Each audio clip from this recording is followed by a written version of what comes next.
저런 암캐년이 무슨 군단장을 한다고? 거친 모래바람이 휘몰아치는 강원도 철원문내리 사격장 한복판. 제6보병사단장 박진철 소장의 입에서 경박한 독설이 튀어나왔다. 그는 짜증스럽게 지휘봉으로 군화 끝에 묻은 진흙을 털어내며 옆에선 작전 참모를 흘겨보았다. 얘야, 김중령, 5군 단장 온다는 소리 없었지? 확실해? 예, 사단장님, 오늘 군단 일정표에는 예하. 포병여단 순시만 잡혀 있습니다. 여기까지 오실 일은 만무합니다. 박진철은 그제야 안심이 된다는 듯 콧방귀를 뀌었다. 육사 선후배들 사이에서도 깐깐하기로 소문난 신임 군단장 이수연. 여자의 몸으로 별을 3개나 달았다는 건 독종 중에서도 상독종이라는 뜻이었다. 게다가 그녀는 육사 출신도 아닌 제3사관학교를 거쳐 그 험난한 707특 임대에서 청춘을 보낸 입지전적인 인물이었다. 박진철 같은 정통 엘리트 코스를 밟은 장성들에게 그녀는 눈엣 가시이자 이해할 수 없는 돌연변이었다. 특전사 출신이라 현장 좀 안다 이거지? 그래 봤자지. 여기는 보병의 땅이야. 기계화 부대의 기동을 그 여자가 알면 얼마나 알겠어? 박진철은 뭉클한 채 훈련장을 내려다보았다. 오늘 훈련은 단순한 기동 훈련이 아니었다. 다음 달 예정된 육군본부의 대규모 평가를 앞두고 자신이 직접 설계한 도하 작전 시범이었다. 전차 대대장 뭐 하고 있어? 속도가 너무 느리잖아. 흙먼지가 하늘을 가릴 정도로 박력 있게 밀고 나가란 말이야. 무전기를 든 대대장의 얼굴이 사색이 되었다. 사단장님, 어제 내린 비로 지반이 너무 약해져 있습니다. 여기서 속도를 더 높이면 전차가 미끄러지거나 전복될 위험이. 이 새끼가 빼기를 가지고야 전쟁 나면 땅 말라 때까지 기다려서 싸울 거야? 당장 속도 올려. 내 눈앞에서 흙먼지 안 날리면 내 군복 벗길 줄 알아? 박진철의 고함 소리가 굉음 섞인 훈련장을 찢어놓을 듯 울렸다. 그의 머릿속에는 오직 하나뿐이었다. 화려한 볼거리. 전차들이 흙탕물을 튀기며 강을 건너고 그 뒤를 보병들이 질서 정연하게 따르는 웅장한 그림. 그것만이 자신의 진급을 보장해줄 보증수표였다. 청성, 공격 앞으로. 박진철의 독촉에 결국 K1 전차의 조종수가 엑셀러레이터를 밟았다. 육중한 쇠덩어리가 굉음을 내며 진창 속으로 돌진했다. 하지만 우려는 현실이 되었다. 무리하게 속도를 높인 선두 전차가 진흙 구덩이에 궤도가 걸리며 크게 기우뚱했다. 끼익, 쾅. 전차가 중심을 잃고 옆으로 미끄러지면서 하천 제방의 안전 펜스를 들이받았다. 뒤따르던 장갑차들이 급제동을 걸며 훈련장은 순식간에 아수라장이 되었다. 흙탕물을 뒤집어 쓴 병사 하나가 중심을 잃고 전차 궤도 바로 옆으로 넘어지는 아찔한 상황이 연출되었다. 멈춰. 전차 멈춰. 현장 통제관이 급하게 깃발을 흔들었지만 이미 박진철의 얼굴은 불그락푸르락해져 있었다. 그는 단상에서 뛰어내려와 흙탕물에 뒹굴던 병사와 전차장에게로 성큼 다가갔다. 이 멍청한 새끼들이 내 훈련 다 망쳐놓고 지금 누워서 뭐 하는 거야? 박진철은 넘어진 병사의 상태를 살피기는커녕 넘어진 병사의 방탄 헬멧을 지휘봉으로 툭툭 쳤다. 일어나. 엄살 부리지 말고 당장 일어나서 대형 다시 갖춰. 너희들 때문에 내 계획이 다 틀어졌잖아. 사단장님. 발목이. 발목은 전시에는 다리 하나 잘려도 기어가는 게 군인이야. 어디서 나약한 소리를 해. 박진철이 지휘봉을 들어올리며 병사를 위협하려던 찰나였다. 검은색 지휘 차량 한 대가 훈련장의 소음을 뚫고 미끄러지듯 들어왔다.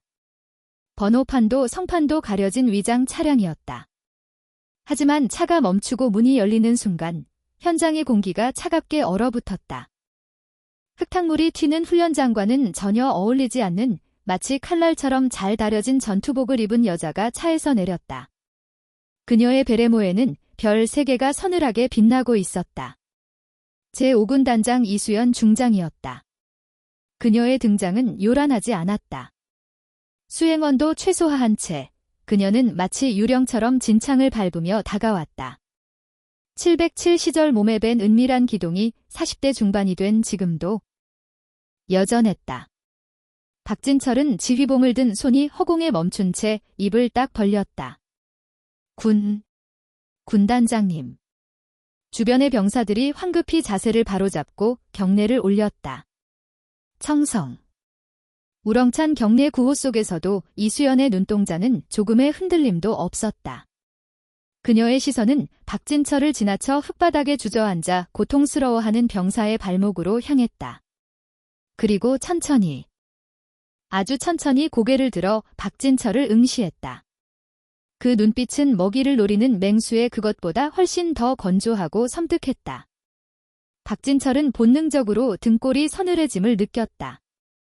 자신이 방금 내뱉은 담캐라는 단어가 혹시라도 그녀의 귀에 들어갔을까 봐 심장이 쿵쾅거렸다. 그는 억지로 태어난 척하며 억지 웃음을 지었다. 아이고, 군단장님, 연락도 없이 어쩐 일이십니까? 저희는 지금 강도 높은 실전 훈련 중이었습니다. 이 녀석들이 정신교육이 덜 되어서 실수를. 입 다물게. 훈련장의 소음을 뚫고 명확하게 들리는 목소리였다. 이수연은 박진철의 변명을 단칼에 잘랐다. 그녀는 천천히 병사에게 다가가 한쪽 무릎을 꿇었다.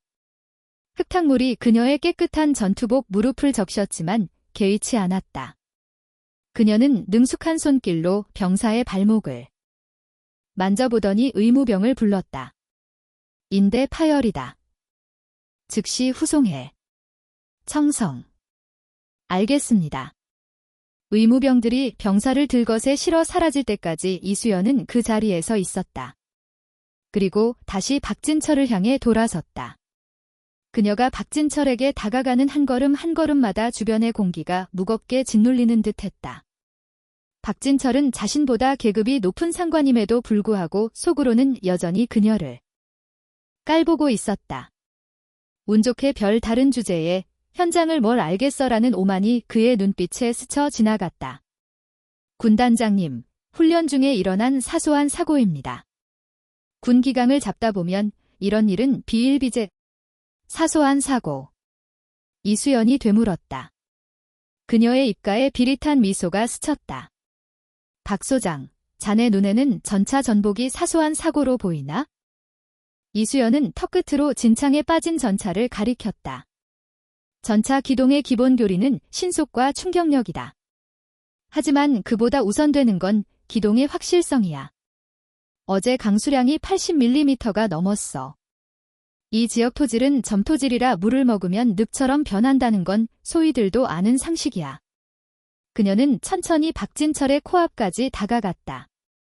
키는 박진철이 더 컸지만 뿜어져 나오는 위압감은 이수연이 그를 압도하고 있었다.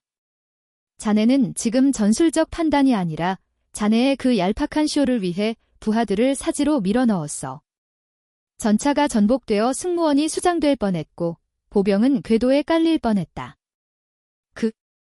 그것은 실전과 같은 상황을 가정한 훈련이다 보니 극한으로 몰아붙이다 보니 박진철이 말을 더듬으며 변명하려 했지만 이수연은 그에게 틈을 주지 않았다. 실전. 자네가 말하는 실전이 뭔가? 아군의 피해를 무시하고 무작정 돌격시키는 게 실전인가? 그건 지휘가 아니라 도살이다. 이수연의 목소리에 서서히 날이 서기 시작했다. 그녀는 주머니에서 작전 지도를 꺼내 박진철의 가슴에 툭 쳤다. 그리고 자네 보고서에는 도하 지점을 A 구역으로 설정했더군. 그런데 왜 지금 B 구역에서 훈련하고 있지? 박진철의 눈동자가 흔들렸다. A 구역은 안전하지만 지형이 평범해 전차의 기동 모습이 잘 보이지 않는 곳이었다. 반면 B 구역은 위험하지만 제방이 높아 사진을 찍으면 그림이 잘 나오는 곳이었다. 그건 현장 상황에 맞춰 유동적 변경.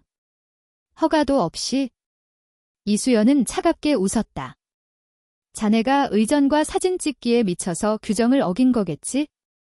육군 규정 제3-1호 훈련장 안전수칙 위반, 그리고 작전 계획 임의 변경에 의한 직권 남용. 박진철의 얼굴이 붉게 달아올랐다. 부하들이 보는 앞에서 여군에게, 그것도 자신이 무시하던 특전사 출신에게 훈계를 듣고 있다는 사실이 참을 수 없었다. 군단장님, 말씀이 너무 심하십니다. 저는 육사단을 이끄는 사단장입니다. 현장 지휘관의 판단을 이렇게 무시하셔도 되는 겁니까? 박진철이 억울하다는 듯 목소리를 높였다.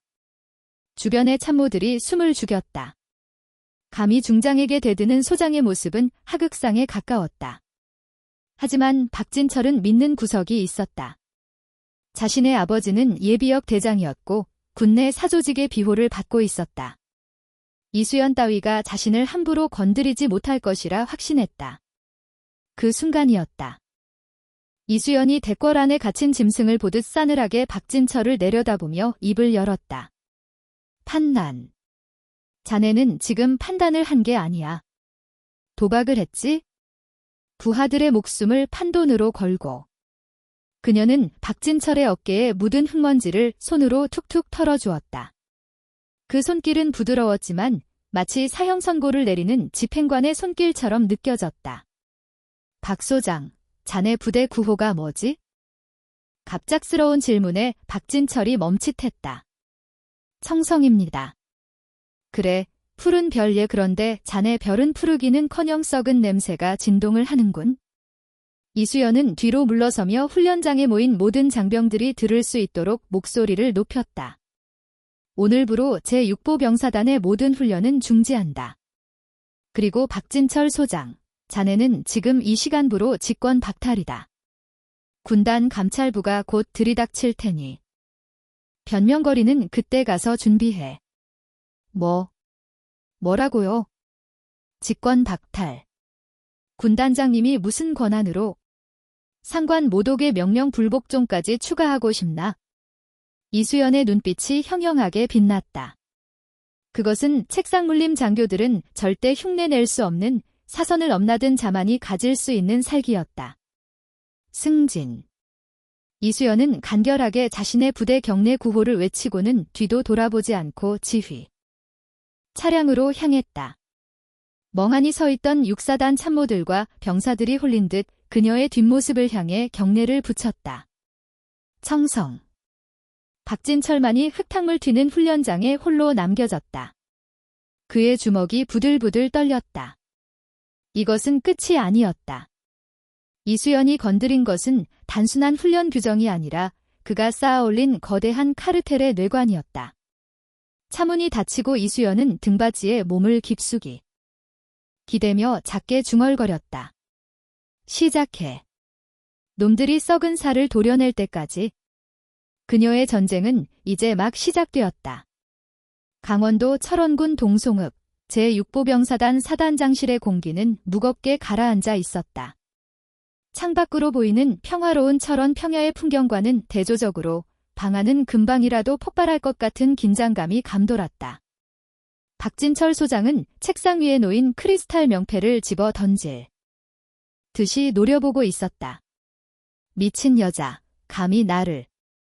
이수연이 감히 직위 해제해? 육사기수도 한참 아래인 주제에 박진철은 이기지 못하고 책상을 주먹으로 내리쳤다.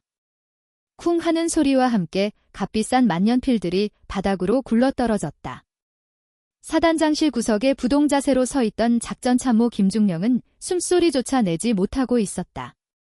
박진철의 성격을 누구보다 잘 아는 그였다. 지금 그의 심기를 건드렸다가는 어떤 불똥이 튈지 몰랐다. 박진철은 떨리는 손으로 담배를 꺼내 물었다. 부대 내 건물, 그것도 사단장실에서의 흡연은 명백한 규정 위반이었지만 그에게 규정 따위는 아래 것들을 옥죄는 도구일 뿐이었다. 야, 김중령, 군단 감찰부 놈들 출발했어? 김중령이 쭈뼛거리며 대답했다. 사단장님. 조금 전 포천 군단사령부에서 감찰참모와 헌병대가 출발했다는 첩보가 들어왔습니다. 대략 40분 뒤면 위소에 도착할 것 같습니다. 40분이라 박진철은 입가에 비릿한 웃음을 머금었다. 40분이면 충분했다. 그는 아직 이 사단의 왕이었다. 군단장의 구두 명령이 있었다고는 하나 정식 인사 명령서가 하달되기 전까지 직권은 엄연히 자신에게 있었다. 그는 이수연이 간과한 것이 있다고 생각했다. 군대는 계급으로만 돌아가는 곳이 아니라는 사실을. 위병소에 연락해. 지금 즉시 영내 방어 태세를 격상한다. 외부 차량, 특히 군단 소속 차량은 사단장 승인 없이 절대 출입 금지라고 전해. 김중령의 눈이 휘둥그레졌다. 사단장님, 군단 감찰부를 막으시겠다는 말씀이십니까? 그건 항명으로 비칠 수 있습니다. 일이 걷잡을 수 없이 커질 텐데요. 항명. 누가 항명이래? 훈련 중 발생한 안전사고 때문에 부대 정비가 시급해서 외부 출입을 통제한다고 해 보안 점검 핑계대면 그만이야. 그리고 지금 당장 내 라인 연결해. 박진철이 말하는 라인이란 육군본부 인사사령부에 있는 그의 육사 선배를 뜻했다. 군내 사조직인 청성회. 겉으로는 친목 도모를 표방하지만 실상은 진급과 보직을 서로 밀어주고 당겨주는 거대한 카르텔이었다. 박진철은 그 조직의 핵심 멤버였다. 이수연이 아무리 날고 기어도 707 출신 비주류가 육사 카르텔을 이길 수 있을 것 같아. 오늘 밤이면 그 여자가 내린 명령이 휴지 조각이 될 거다. 박진철은 수화기를 들었다. 그의 눈빛은 비열한 욕망으로 반들거렸다.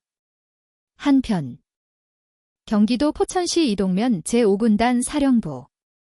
이수연 중장의 집무실은 썰렁할 정도로 검소했다. 역대 군단장들이 과시용으로 걸어두었던 호랑이 그림이나 화려한 난초 화분 따위는 찾아볼 수 없었다.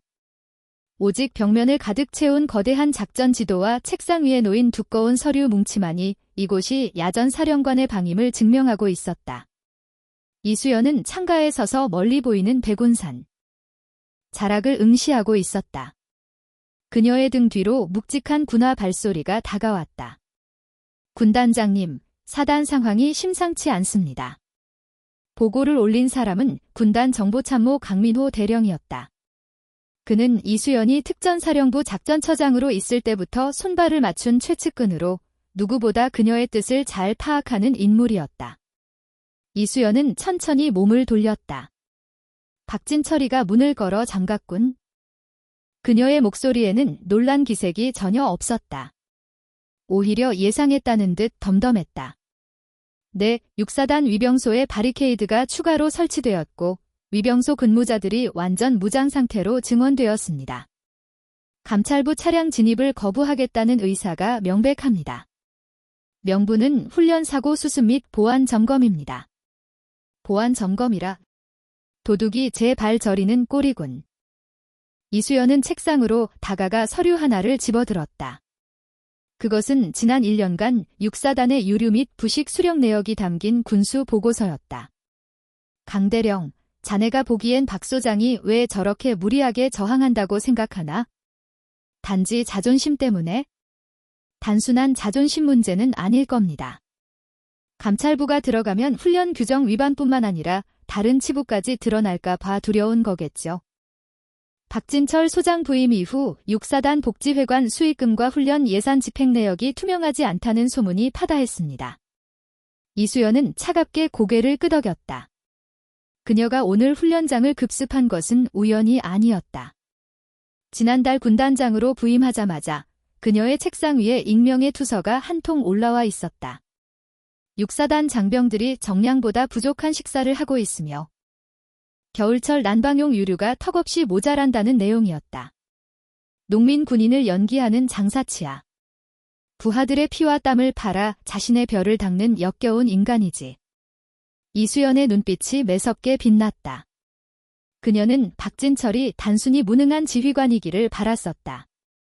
하지만 조사할수록 드러나는 정황은 그가 군의 기생충임을 가리키고 있었다. 육군 본부 쪽 움직임도 포착되었습니다. 인사사령부 쪽에서 우리 군단 인사처로 문의가 왔답니다. 육사단장 징계권에 대해 제고해달라는 압박성 전화였습니다. 예상대로야. 썩은 뿌리들이 서로 엉켜서 지탱하고 있군. 이수연은 서류를 책상 위에 던지듯 내려놓았다. 강대령, 작전 계획을 변경한다. 예. 감찰부를 철수시키시겠습니까? 아니. 전공법으로 간다. 이수연은 옷걸이에 걸린 단독 군장을 챙겨 입기 시작했다. 장군의 권위를 상징하는 정복이 아닌 흙먼지가 묻어도 상관없는 얼룩무늬 전투복이었다. 그녀는 허리춤에 권총을 찬 후 말했다. 감찰부가 못 들어가면 군단장이 직접 들어간다. 위험합니다. 박 소장이 독이 올라 무슨 짓을 할지 모릅니다. 무장 병력까지 배치했습니다. 강대령이 만류했지만 이수연의 결심은 확고했다. 그녀는 베레모를 고쳤으며 강대령을 똑바로 응시했다. 강대령, 707 시절 우리가 가장 먼저 배운 게 뭐지? 강대령은 잠시 머뭇거리다 대답했다. 행동으로 논리를 대변하고 결과로 과정을 입증한다. 그래. 책상머리에서 펜대만 굴리는 놈들에게 진짜 군인이 뭔지 보여줘야지. 헌병 특임대 준비시켜. 10분 뒤 출발한다. 그리고 하나 더 옥군단 통신대대장에게 지시해. 육사단 지휘통제실과 육군본부 사이의 유선망을 감청해. 박진철이 누구에게 살려달라고 꼬리를 흔드는지 증거를 남겨야겠어. 알겠습니다. 승진. 강대령이 경례를 붙이고 급히 방을 나갔다. 홀로 남은 이수연은 거울 속에 비친 자신의 모습을 바라보았다. 세월의 흔적이 묻어나는 얼굴이었지만 눈빛만은 20대 시절 대테러 진압작전에 투입되기 직전처럼 살아 있었다. 박진철, 내가 만든 그 경호한 성벽이 얼마나 허술한지 확인시켜주지. 잠시 후 5군단 사령부 연병장의 사이렌 소리가 울려 퍼졌다. 검은색 대테러복을 입은 헌병 특임대원들이 레토나와 장갑차에 신속하게 탑승했다. 그 선두에는 이수연이 탑승한 지휘 차량이 있었다. 차량 행렬은 포천의 국도를 가르며 북쪽으로 질주했다. 이동면을 지나 철원군 경계에 들어서자 긴장감은 더욱 고조되었다. 길가의 핀 코스모스들이 차량이 일으킨 바람에 이리저리 흔들렸다. 30분 뒤 육사단 사령부 위병소가 시야에 들어왔다. 상황은 강대령의 보고대로였다. 평소라면 활짝 열려 있어야 할 위병소 철문은 굳게 닫혀 있었고 그 앞에는 바리케이드와 함께 무장한 경계병들이 총구를 밖으로 향한 채 서 있었다. 위병소 지붕 위에는 K3 기관총 사수까지 배치되어 있었다. 이것은 아군을 맞이하는 태도가 아니라 적을 대하는 태도였다. 이수연의 차량이 위병소 10m 앞까지 다가가 멈춰섰다. 뒤이어 헌병 특임대 차량들이 부채꼴 모양으로 전개했다. 위병소 안에서 위장이 확성기를 들고 나왔다. 그의 목소리는 떨리고 있었다. 정지하십시오.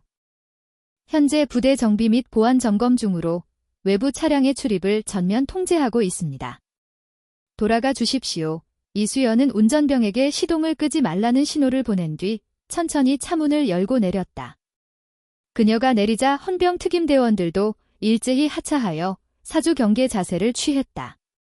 총구는 바닥을 향하고 있었지만 언제든 대응 사격이 가능한 자세였다. 육사단 경계병들의 눈동자가 흔들리는 것이 보였다. 상대는 자신들의 직속 상관인 군단장이었다. 사단장의 명령과 군단장의 권위 사이에서 병사들은 혼란스러워하고 있었다. 이수연은 확성기도 없이 맨 목소리로 위병소를 향해 걸어갔다. 위병조장, 지금 총구를 누구에게 겨누고 있는 건가? 그녀의 목소리는 크지 않았지만 벨창벨창한 확성기 소리보다 더 위압적으로 병사들의 귓가에 박혔다. 군단장님, 사단장님의 엄명입니다. 누구도 들이지 말라고 하셨습니다. 사단장. 직권을 박탈당한 자가 내린 명령은 명령이 아니라 반란이다. 이수연은 바리케이드 바로 앞까지 다가갔다. 총을 든 병사와의 거리는 불과 2m. 병사가 당황하여 뒷걸음질 쳤다. 비켜라. 하지만 셋을 세겠다. 그 안에 이 잡동사니들을 치우지 않으면 적전학명으로 간주하고 즉결 처분하겠다. 하나, 이수연의 손이 권총집 덮개로 향했다. 그 동작은 지극히 자연스러웠지만 보는 이들에게는 엄청난 공포를 안겨주었다. 그녀는 빈말을 하는 사람이 아니었다. 둘, 위병소 안실에서 이 모습을 CCTV로 지켜보던 박진철은 입술을 깨물었다. 저 미친 여자가 진짜 쏠 생각인가? 야, 문 절대 열어주지 마. 박진철이 무전기에 대고 고래고래 소리를 질렀다. 하지만 현장의 공포는 모니터 너머의 고함 소리를 압도하고 있었다. 이수연의 눈빛과 마주친 위장은 다리가 풀릴 지경이었다. 셋, 이수연이 권총을 뽑으려는 찰나 위장이 다급하게 소리쳤다. 문 열어.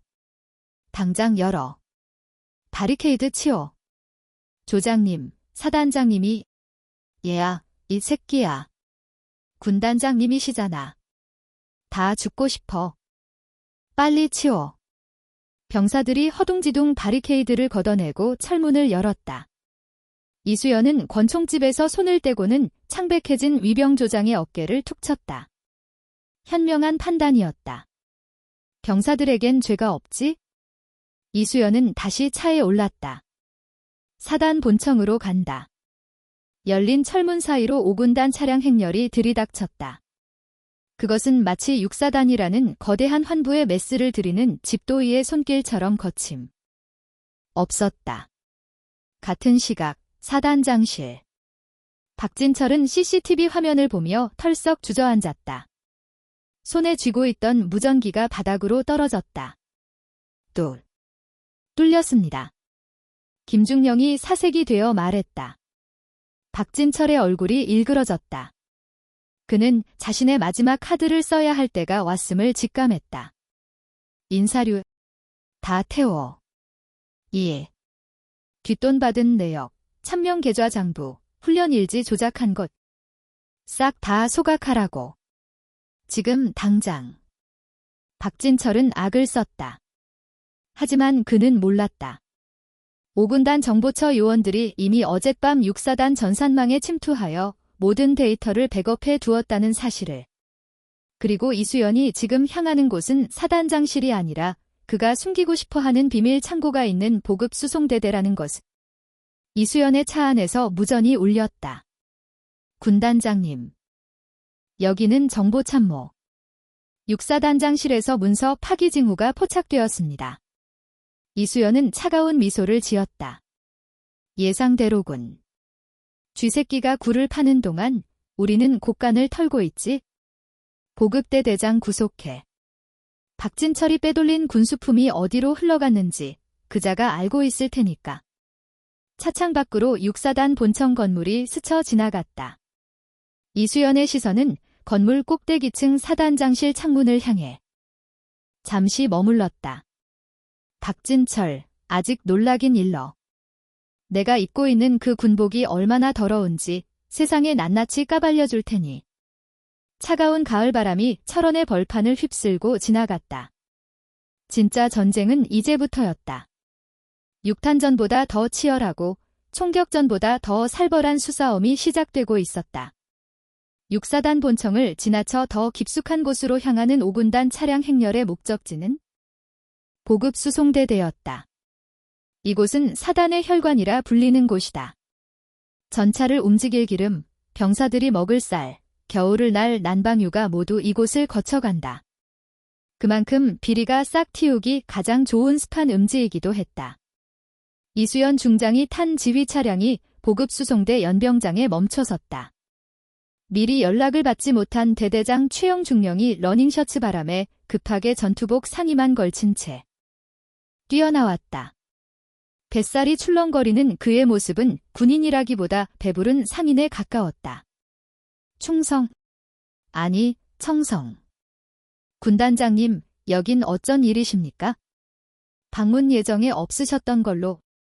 최중령은 흐르는 땀을 닦으며 이수연의 눈치를 살폈다. 그의 눈동자는 불안하게 흔들리고 있었다. 이수연은 차에서 내리자마자 그의 경례를 받는 둥 마는 둥 하며 곧바로 유류 저장고 쪽으로 발걸음을 옮겼다. 최중령, 이번 달 유류 수령 내역과 불출 대장 가져와. 이수연의 건조한 명령에 최중령이 당황하며 앞을 가로막았다. 군단장님, 지금 유류고는 시설 보수 공사 중이라 위험합니다. 그리고 장부는 행정실 금고에 있어서 보안 담당관이 와야 열 수. 시설 보수. 보고 받은 바 없는데? 이수연은 걸음을 멈추지 않았다. 헌병 특임대원들이 최중령의 좌우를 에워쌌다. 그리고 보안 담당관을 기다릴 필요 없다. 내가 직접 열 테니. 이수연은 유류고 앞을 지키고 있던 경계병들에게 손짓했다. 군단장의 서슬퍼런 기세에 눌린 병사들이 주춤거리며 자물쇠를 열었다. 육중한 철문이 끼익 소리를 내며 열리자 코를 찌르는 기름 냄새가 훅 꽂혀왔다. 내부는 어두웠지만 이수연의 눈은 정확했다. 그녀는 거대한 유류 탱크 옆에 쌓여있는 드럼통 무더기로 다가갔다. 드럼통 겉면에는 폐유라는 글자가 큼지막하게 적혀 있었다. 아, 군단장님. 그것들은 정비대대에서 나온 폐유입니다. 내일 처리 업체에서 수거해 가기로 되어 있습니다. 더러우니 가까이 가지 마십시오. 최중령이 다급하게 소리쳤다. 하지만 이수연은 아랑곳하지 않고 하얀 장갑을 낀 손으로 드럼통 뚜껑을 쓸어 보았다. 먼지 하나 없이 깨끗했다. 정비 공장에서 나온 폐유통이라기엔 지나치게 관리가 잘 되어 있었다. 폐유통이 참 깨끗하군. 마치 새 것처럼. 이수연은 옆에 있던 헌병에게 렌치를 달라고 손짓했다. 군단장님, 규정상 폐유 확인은 환경 담당관 입회하에. 쾅. 이수연이 렌치로 드럼통 뚜껑을 내리쳤다. 요란한 소리에 최중령이 비명을 지르며 주저앉았다. 이수연은 능숙하게 뚜껑을 돌려 열었다. 그리고는 주머니에서 작은 손전등을 꺼내 드럼통 안을 비췄다. 검고 걸쭉한 폐유가 아니었다. 맑고 투명한 붉은빛 액체가 찰랑거리고 있었다. 최고급 경유였다. 전차들은 폐유를 먹고도 굴러가나 보군. 아니면 자네가 연금술이라도 부린 건가? 이수연이 드럼통에서 렌치를 꺼내 최중령의 발치에 던졌다. 쨍랑 소리가 유류고 안에 메아리 쳤다. 군용면세유를 폐유로 위장해서 민간 업자에게 팔아먹었군. 그 돈은 어디로 갔지? 박진철의 주머니인가? 아니면 자네의 배속인가? 최중령의 얼굴이 사색이 되었다. 다리에 힘이 풀린 그는 바닥에 무릎을 꿇고 말았다. 군단장님. 저는 시키는 대로 했을 뿐입니다. 사단장님이 이번 진급 심사 때 챙겨주신다고 그냥 눈 딱 감고 있으라고 하셔서. 장부는 어디 있나? 제 사무실 책상 밑 이중 바닥 아래에. 이수연은 싸늘한 눈빛으로 헌병대장에게 고개를 끄덕였다. 체포해. 횡령 및 군용물 절도 혐의다. 군단장님, 한 번만 살려주십시오. 제 아이가 이제 갓 태어났습니다. 최중령이 울며불며 매달렸지만 헌병들은 가차없이 그의 팔을 뒤로 꺾어 수갑을 채웠다. 이수연은 그 모습을 뒤로 하고 유류고를 빠져나왔다. 밖에는 차가운 가을바람이 불고 있었다. 하지만 이수연의 가슴속 분노는 식지 않았다. 전방에서 고생하는 병사들이 난방유가 부족해 찬물로 씻고 떨며 잠들 때 지휘관이라는 자들은 기름을 빼돌려 배를 불리고 있었다. 이것은 단순한 비리가 아니라 이적 행위였다.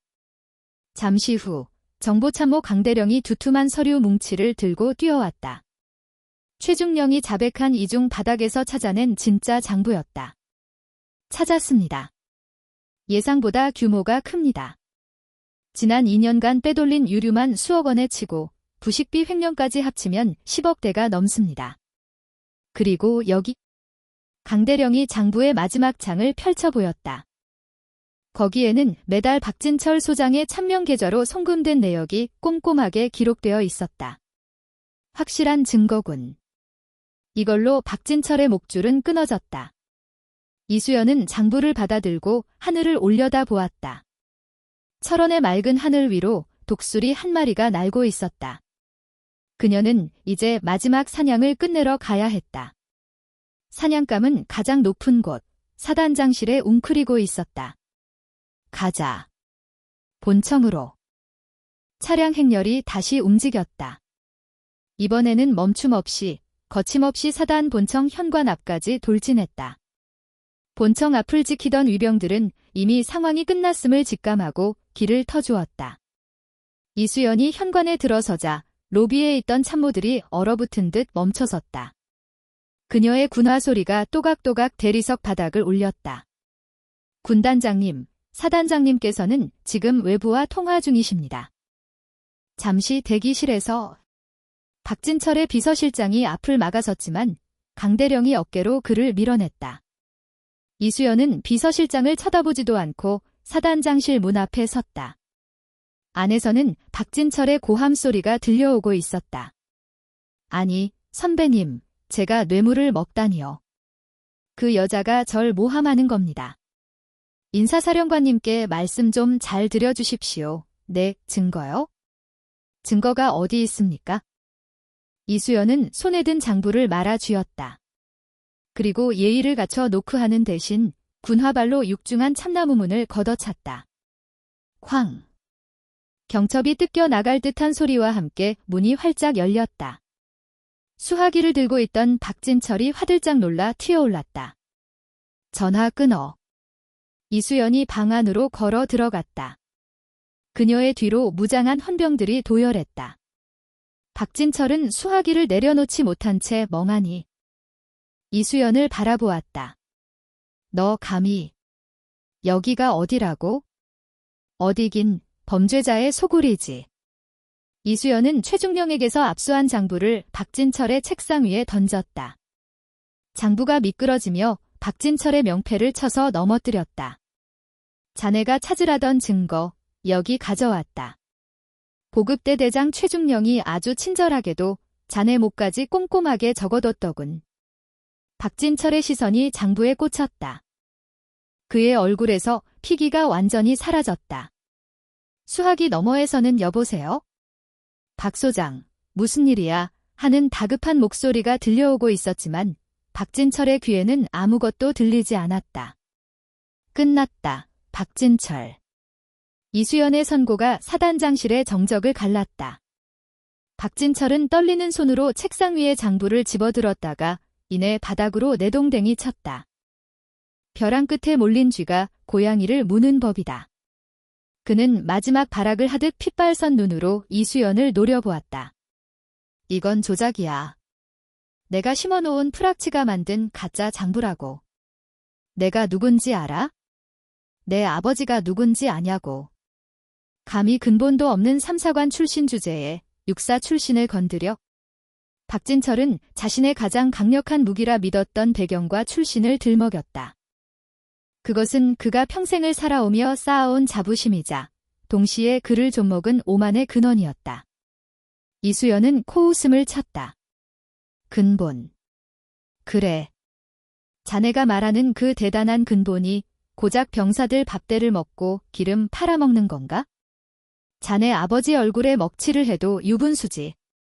이수연은 천천히 그에게 다가갔다. 내가 707에 있을 때 자네 같은 인간들을 수없이 봐왔지? 테러범보다 더 역겨운 게 뭔지 알아? 바로 내부의 적이다. 아군의 등 뒤에 칼을 꽂고 자신만 살려는 비겁한 놈들. 입 닥쳐. 너 같은 연놈이 뭘 안다고 짓거려? 군대는 정치야. 라인이고 인맥이라고. 너처럼 무식하게 현장만 뛰어서는 절대 이해 못할 세계가 있어. 박진철이 악을 쓰며 서랍을 열었다. 그곳에는 호신용으로 둔 권총이 있었다. 헌병들이 긴장하며 총구를 겨누려 했다. 하지만 이수연은 손을 들어 제지했다. 그녀는 눈 하나 깜짝하지 않고 박진철을 응시했다. 쏘고 싶나? 쏴봐. 이수연은 자신의 이마를 손가락으로 가리켰다. 하지만 그 방아쇠를 당기는 순간 자네는 횡령범이 아니라 상관 살해범이 된다. 사형이지. 자네가 그렇게 아끼는 목숨, 여기서 끝내고 싶다면 당겨. 박진철의 손이 부들부들 떨렸다. 총을 쥔 손에 땀이 흥건했다. 그는 비겁했다. 부하들을 사지로 몰아넣을 때는 거침없었지만 정작 자신의 인생을 걸어야 할 순간이 오자 방아쇠조차 당길 용기가 없었다. 결국 박진철은 권총을 책상 위에 떨어뜨렸다. 벌컥 무거운 금속 소리가 패배의 종소리처럼 울렸다. 판심하군. 총을 쏠 배짱도 없으면서 지휘관 노릇을 했나. 이수연이 턱짓하자 헌병들이 달려들어 박진철을 제압했다. 이거 안 돼. 군 줄 알고. 인사사령관님께 전화해. 당장 연결해. 박진철이 발버둥 쳤지만 건장한 헌병 특임대원들의 힘을 당해낼 수는 없었다.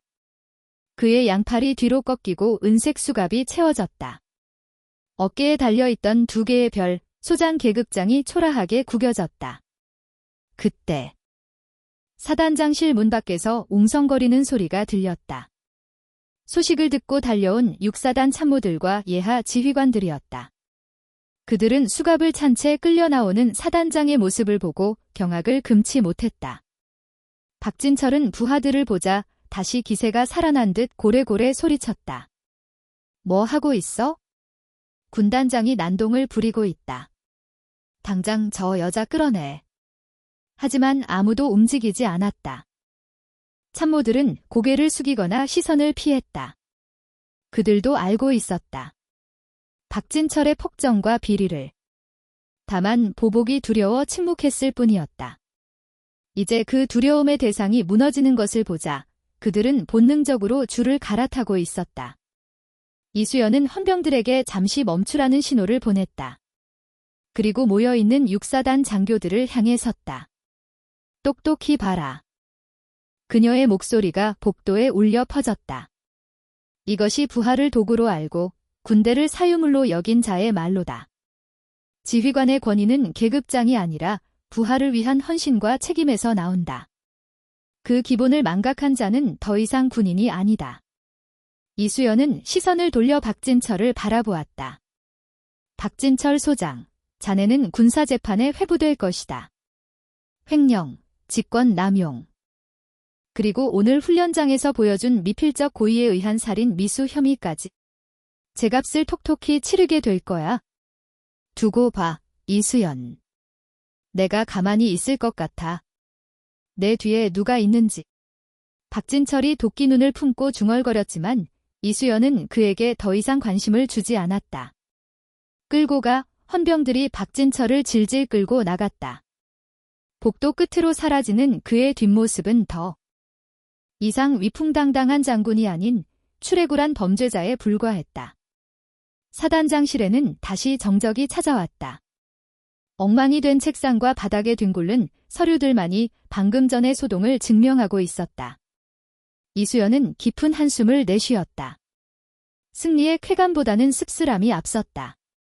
썩은 살을 도려냈지만 그 상처는 남은 자들이 감당해야 할 몫이었다. 작전 참모. 구석에 숨어있던 김중령이 화들짝 놀라 튀어나왔다.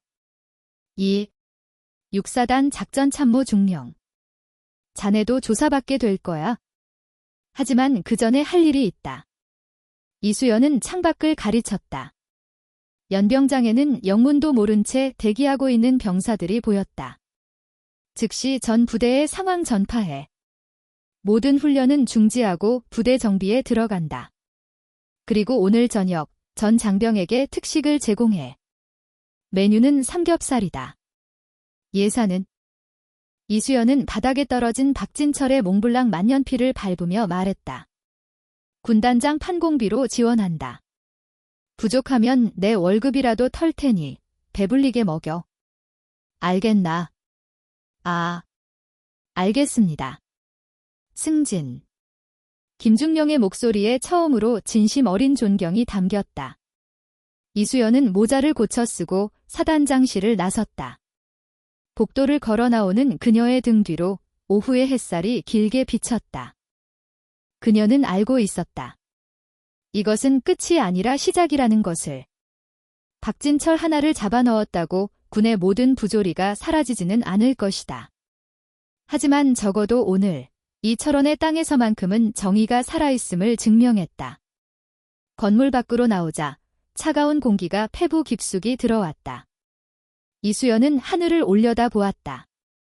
노을이 붉게 물들어가고 있었다. 그녀는 주머니에서 스마트폰을 꺼냈다. 부재중 전화가 수십 통 있었다. 육군 본부, 국방부, 그리고 정치권 인사들의 이름도 보였다. 박진철의 뒷배들이 움직이기 시작한 것이다. 이수연은 피식 웃으며 휴대폰 전원을 꺼버렸다. 시끄러운 밤이 되겠군. 그녀는 지휘 차량에 올랐다. 복귀한다. 가서 전쟁 준비해야지. 차량 행렬이 6사단을 빠져나와 다시 5군단. 사령부로 향했다. 붉은 노을 속으로 멀어지는 헌병차의 사이렌 소리가 마치 새로운 전투를 알리는 나팔 소리처럼 들렸다. 무능한 엘리트의 몰락, 그리고 진짜 군인의 귀환. 그날 밤, 철원의 별들은 그 어느 때보다 차갑고 선명하게 빛나고 있었다. 경기도 포천시 이동면 제5군단 사령부의 밤은 깊고 무거웠다. 백운산 자락에서 불어오는 산바람이 영내의 가로수를 흔들며 스산한 소리를 냈다. 하지만 사령부 본청 3층 군단장 집무실의 불은 꺼지지 않았다. 이수연 중장은 집무실 소파에 앉아 압수해온 장부들을 넘겨보고 있었다. 붉은색 표지의 비밀 장부. 그 안에는 대한민국 육군의 치부가 고스란히 적혀 있었다. 유류 횡령은 빙산의 일각이었다. 진급 청탁 명목으로 오간 검은 돈, 군납품 업체 선정 과정에서의 리베이트. 심지어 부대시설 공사비를 부풀려 빼돌린 내역까지. 박진철 소장은 군인이 아니라 거대한 비리 기업의 회장이었다. 똑똑. 정보참모 강민호 대령이 조심스럽게 문을 열고 들어왔다. 그의 표정은 잔뜩 굳어 있었다. 군단장님, 육군본부 인사사령부에서 손님이 오셨습니다. 이수연은 장부를 덮지 않은 채 고개만 살짝 들었다. 이 시간에 이라곤 찾아볼 수 없는 방문이군. 인사훈 6처장 최성훈 준장입니다. 박진철 소장의 육사 선배이자 군내 사조직인 청성회의 핵심 멤버로 알려진 인물입니다. 지금 당장 군단장님을 뵙겠다고 난리입니다. 들여보내. 이수연이 짧게 답하자 강대령이 물러나고 곧이어 날카로운 인상의 남자가 집무실로 들어왔다. 최성훈 준장. 그는 들어오자마자 경례도 생략한 채 이수연. 맞은편 소파에 털썩 주저앉았다. 오만함이 온몸에서 배어나왔다. 이수연 장군, 일이 너무 커진 거 아닙니까? 육사단장을 그렇게 개처럼 끌고 가다니. 군의 위신이 땅에 떨어졌습니다. 최성훈은 혀를 차며 이수연을 노려보았다.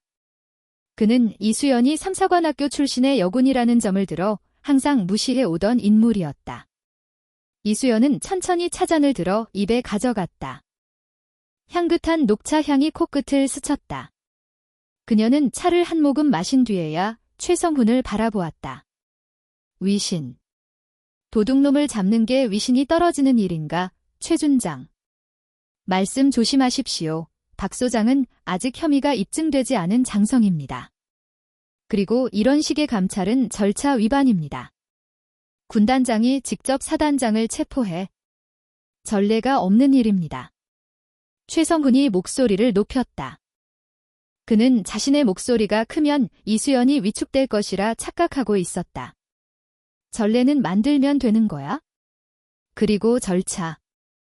내전 규정 제4조 2항. 전시에 준하는 긴급 상황이나 증거인멸의 우려가 있을 시 상급 지휘관은 하급 지휘관의 직권을 즉시 박탈하고 신병을 확보할 수 있다.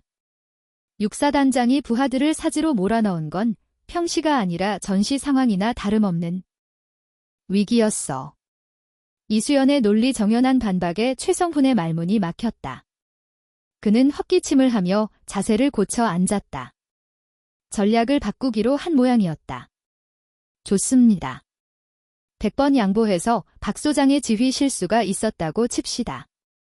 하지만 그렇다고 비리 혐의까지 뒤집어 씌우는 건 너무한 거 아닙니까?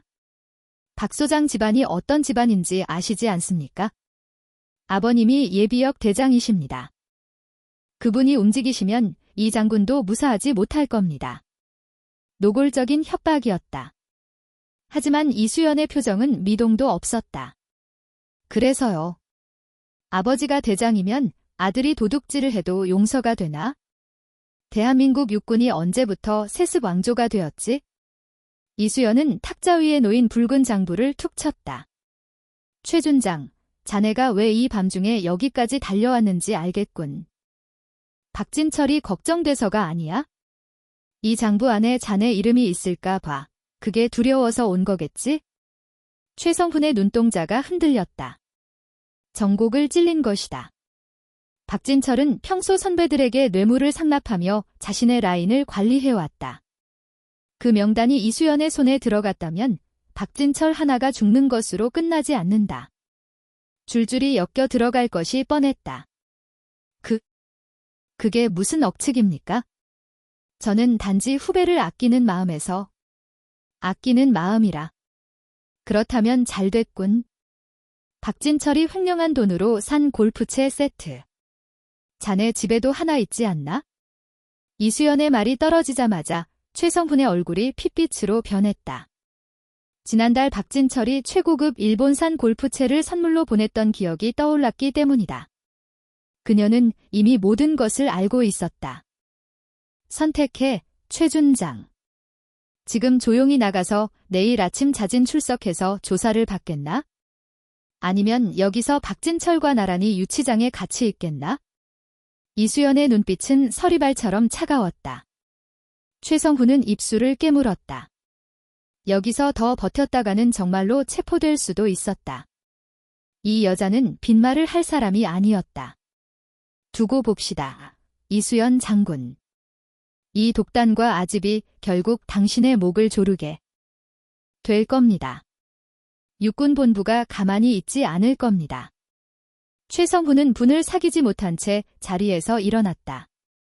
그가 씩씩거리며 집무실을 나가자 문 밖에서 대기하던 강대령이 다시 들어왔다. 군단장님, 괜찮으십니까? 저자가 육군본부로 돌아가면 여론전을 펼칠 겁니다. 군단장이 권력을 남용해 무고한 사단장을 탄압한다고 언론에 흘릴 수도 있습니다. 상관없어. 언론이 떠들기 전에 우리가 먼저 터트린다. 이수연은 책상 서랍에서 USB 하나를 꺼냈다. 이 안에 육사단 비리 증거의 사본이 들어있다. 이걸 군 검찰이 아니라 국방부 조사본부 직속 수사팀에게 직접 보낸다. 육군 본부 라인을 배제하고 바로 위로 치고 올라가는 거야? 그녀는 자리에서 일어나 창가로 다가갔다. 어둠에 잠긴 연병장이 내려다 보였다. 강대령, 내일 아침 8시 전 군단 참모 비상 소집이다. 6사단 정상화 작전과 동시에 5군단 예하 전 부대에 대한 고강도 자체 감찰을 지시한다. 전 부대 말입니까? 반발이 심할 텐데요. 내 살부터 도려내지 않으면 남의 살을 칠 명분이 없어. 5군단 내에 박진철 같은 놈들이 또 없는지 샅샅이 죄 먼지 하나라도 나오면 옷 벗길 각오로. 그리고 이수연은 창문에 비친 자신의 얼굴을 바라보며 낯지이 말했다. 내일은 6사단 연병장으로 간다. 주인이 사라진 부대가 흔들리지 않게 중심을 잡아줘야지. 밤은 깊어가고 있었지만 이수연의 눈은 그 어느 때보다 맑게 빛나고 있었다. 썩은 환부를 도려낸 자리는 아프겠지만 새 살은 반드시 돋아날 것이다. 그녀는 그렇게 믿었다. 다음 날 아침 6사단 사령부는 폭풍전야 같은 고요함에 휩싸여 있었다. 사단장이 체포되고 참모들이 줄줄이 조사를 받는 초유의 사태 속에서 병사들은 불안함과 동시에 미묘한 해방감을 느끼고 있었다. 어젯밤 나온 삼겹살 특식은 단순한 고기 반찬이 아니라 변화의 신호탄이었다. 하지만 장교들의 분위기는 달랐다. 특히 박진철에게 줄을 섰던 일부 정치 장교들은 언제 자신들의 이름이 호명될지 몰라 전전긍긍하고 있었다. 오전 8시 5군단 헬기가 굉음을 내며 연병장에 착륙했다. 거센 바람을 일으키며 로터가 멈추자 이수연 중장이 헬기에서 내렸다. 그녀의 뒤로 군단 주요 참모들이 따랐다. 연병장의 도열에 있던 육사단 장병들의 눈빛이 이수연에게 쏠렸다. 철의 여인, 특전사 전설, 독종. 그녀를 따라다니는 수식어는 많았지만 실제로 그녀를 가까이서 본 병사는 많지 않았다. 이수연은 단상 위로 올라갔다. 마이크 앞에 선 그녀는 원고를 꺼내지 않았다. 대신 병사들의 눈을 하나하나 맞추듯 천천히 둘러보았다. 제6보병사단 청성부대 장병 여러분. 군단장 이수연 중장이다. 스피커를 통해 울려 퍼지는 그녀의 목소리는 차분하지만 힘이 있었다. 어제부로 너희들의 지휘관이었던 박진철 소장은 직권을 박탈당했다. 이유는 명백하다. 지휘관의 의무를 저버리고 부하들의 생명을 경시했기 때문이다. 연병장이 술렁거렸다. 지휘관의 치부를 병사들 앞에서 이렇게 직접적으로 언급하는 경우는 드물었다. 너희들은 군인이다. 국가와 국민을 지키기 위해 이 자리에 있다. 하지만 그 누구도 너희를 자신의 진급을 위한 소모품으로 쓸 권리는 없다. 나 역시 마찬가지다.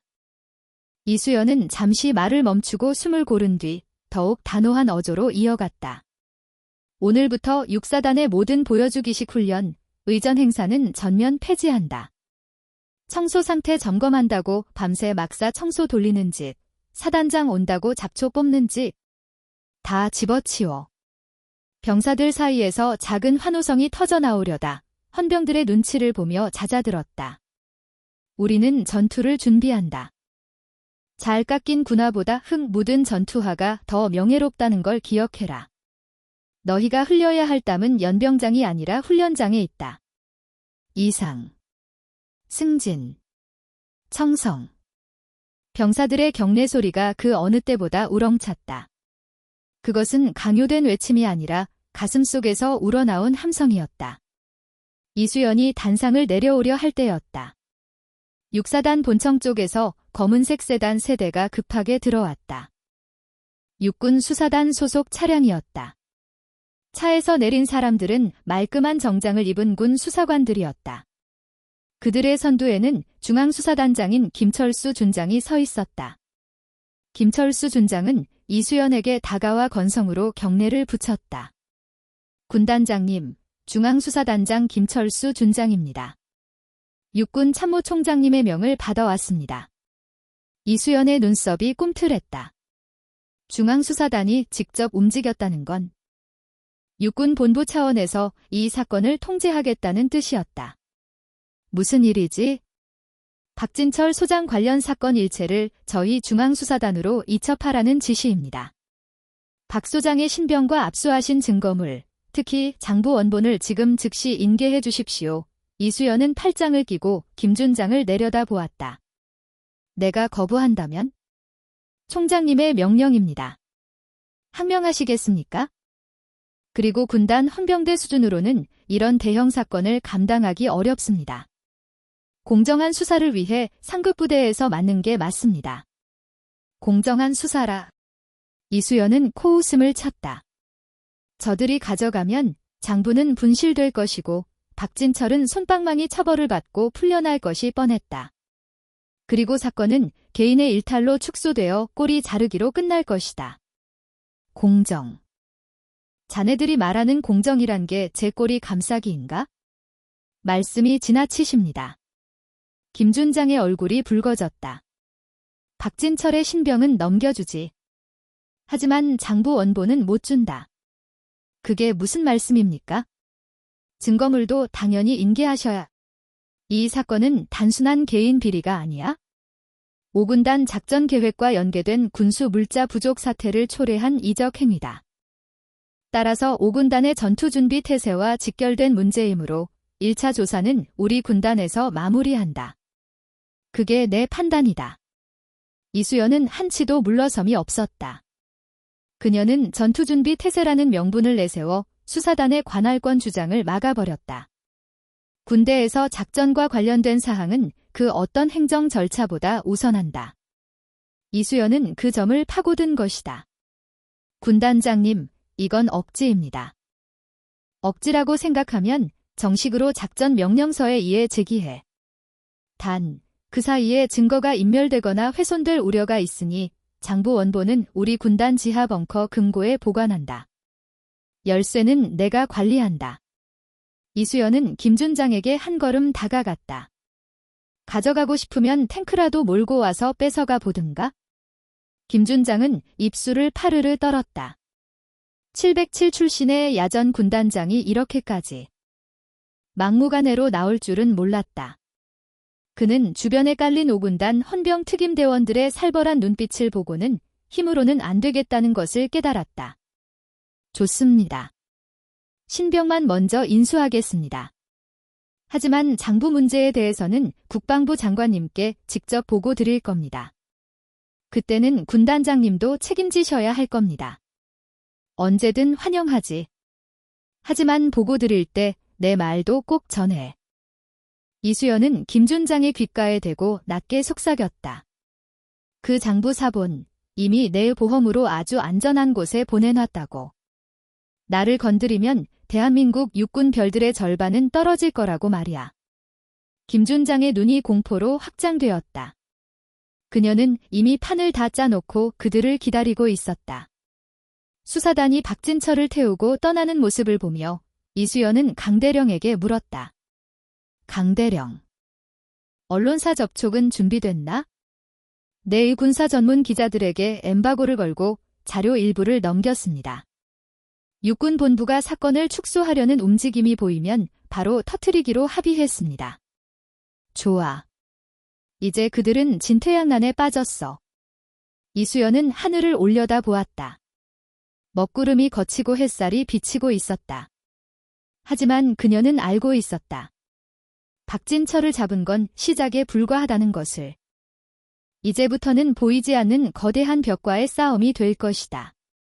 복귀한다. 오늘 저녁 메뉴는 뭔가? 김치찌개입니다. 좋군. 소주 한 잔 생각나는 날씨야. 이수연은 옅은 미소를 지으며 헬기에 올랐다. 그녀의 전쟁은 이제 전선이 확대되었다. 육사단이라는 국지전에서 육군 전체의 부패와 맞서 싸우는 전면전으로.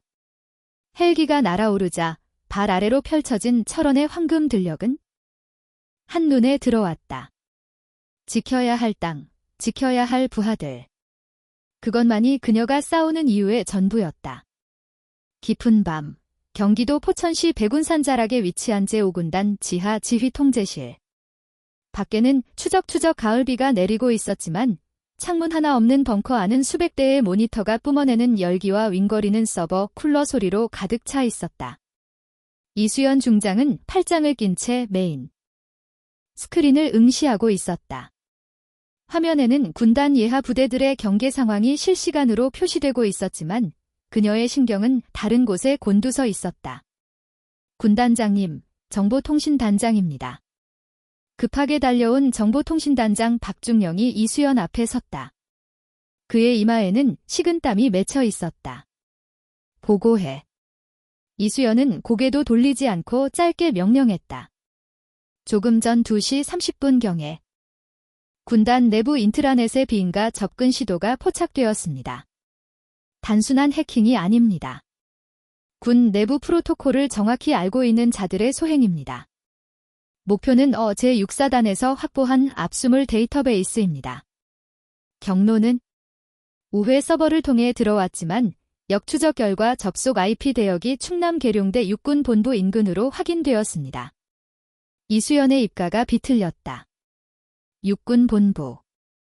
그곳에 줄을 튼 박진철의 뒷배들이 드디어 움직이기 시작한 것이다. 그들은 물리적으로 장부를 빼앗지 못하자 사이버 공간을 통해 증거를 인멸하려 하고 있었다. 박진철이 횡령한 내역. 그 돈이 흘러들어간 고위 장성들의 참명 계좌 정보가 담긴 디지털 사본을 지우려는 수작이었다. 방화벽은 현재 2차 방화벽까지 뚫렸습니다. 놈들의 방식이 아주 교묘합니다. 마치 관리자 권한을 가진 것처럼 자연스럽게 시스템 로그를 삭제하며 진입하고 있습니다. 이대로라면 10분 내에 데이터베이스 코어에 도달합니다. 박중령의 목소리가 떨렸다. 상대는 대한민국 육군 최고의 사이버 전력을 보유한 정보체계단 소속이거나 그들이 고용한 민간 전문가일 가능성이 높았다. 일개 군단급 보안 시스템으로는 맞아내기 버거운 상대였다. 박중령. 자네 바둑 둘 줄 아나? 뜬금없는 질문에 박중령이 눈을 크게 떴다. 조금 둡니다만. 상대가 내 집을 부수러 들어왔을 때 문을 걸어 잠그는 건 하수지. 고수는 문을 열어주고 놈집 안 깊숙이 끌어들여 가둔다. 이수연은 모니터 앞으로 다가갔다. 그녀의 손가락이 키보드 위를 훑었다. 그녀는 707특임대 시절 대테러 작전뿐만 아니라 정보전, 교육까지 이수한 엘리트였다. 방화벽 해제해. 하지만 그러면 데이터가 다 날아갑니다. 아니, 놈들이 가져갈 건 빈 껍데기야. 지금 즉시 허니팟을 가동한다. 6사단 비리 장부 폴더를 미끼로 던져줘. 그 폴더 안에 추적 코드를 심어놔. 놈들이 파일을 여는 순간 그들의 PC에 있는 모든 정보가 역으로 우리 서버로 전송되게 만든다. 이수연의 눈빛이 서늘하게 빛났다. 그것은 방어가 아니라 공격이었다. 알겠습니다. 역시 군단장님. 박중령이 즉시 키보드를 두드리기 시작했다. 5군단 사이버 대응팀 장교들도 이수연의 지시에 따라 일사불란하게 움직였다. 화면 속의 붉은 점들이 방화벽이 사라지자 물밀듯이 비밀 장부 폴더로 몰려들었다. 1분, 2분. 벙커 안에 침묵이 무겁게 내려앉았다. 걸렸습니다. 놈들이 파일을 다운로드하기 시작했습니다. 통신장교의 외침과 동시에 이수연이 명령했다. 낚시줄 당겨. 엔터키를 누르는 소리가 경쾌하게 울렸다. 그 순간 화면에 수십 개의 데이터 창이 팝업처럼 떴다. 역해킹을 통해 놈들의 컴퓨터에서 긁어온 정보들이었다. 이건. 박중령이 화면을 보고 경악했다. 육군본부 군수참모부. 그리고 인사사령부 소속 개인 PC들입니다. 세상에. 이 아이디는? 화면에는 익숙한 이름이 떠 있었다. 어젯밤 이수연의 집무실을 찾아와 협박하고 갔던 최성훈 준장.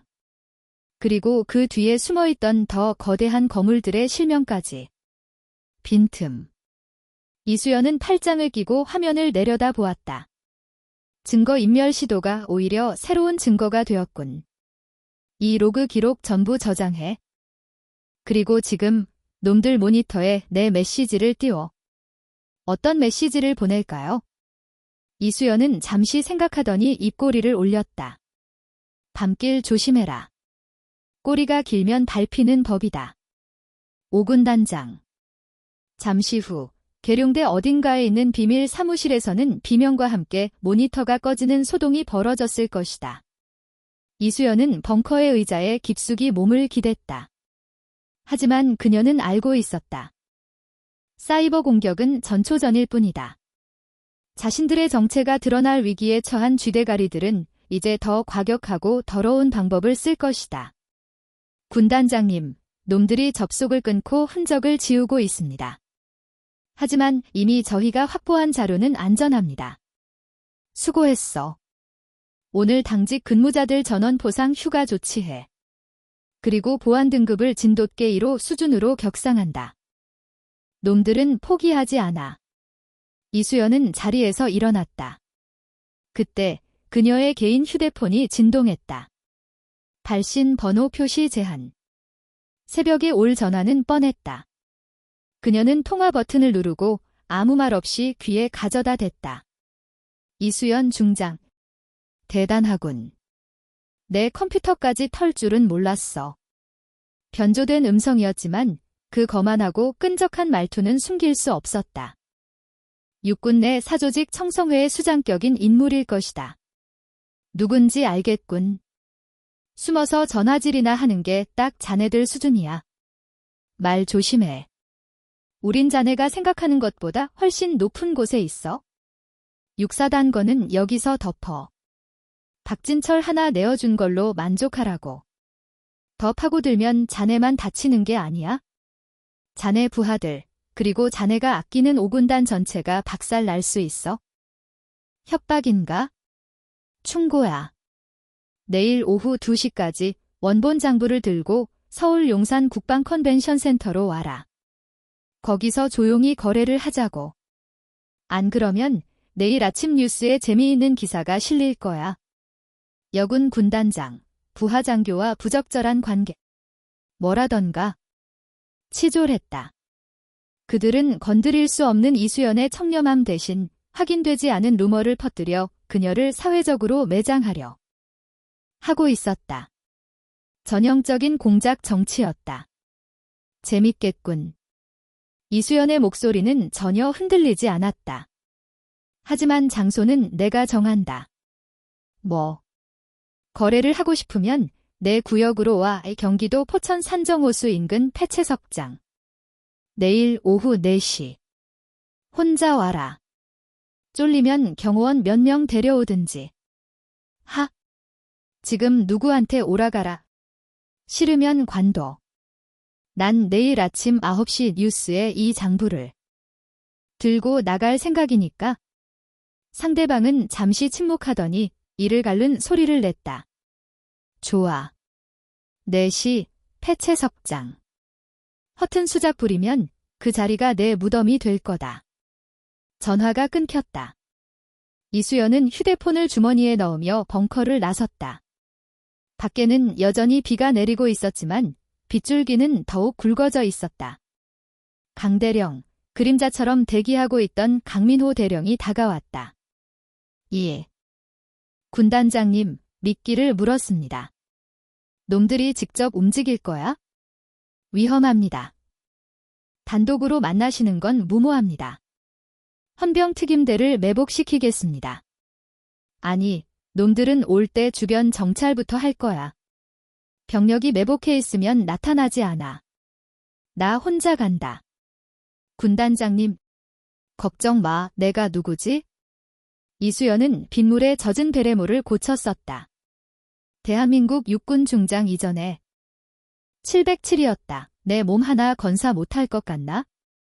그녀의 눈빛에서 강한 살기가 뿜어져 나왔다. 그리고 놈들에게 보여줘야지.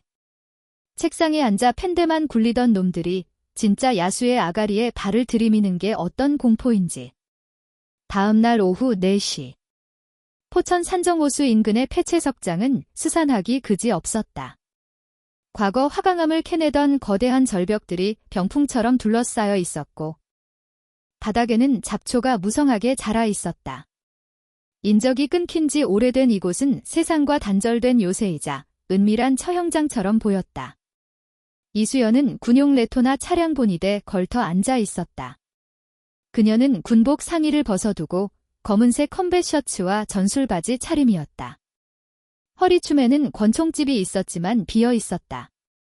그녀는 약속대로 무장하지 않은 모습을 보여주기 위해 총을 차 안에 두었다. 물론 그것이 그녀가 무방비 상태라는 뜻은 아니었다. 오후 4시 정각.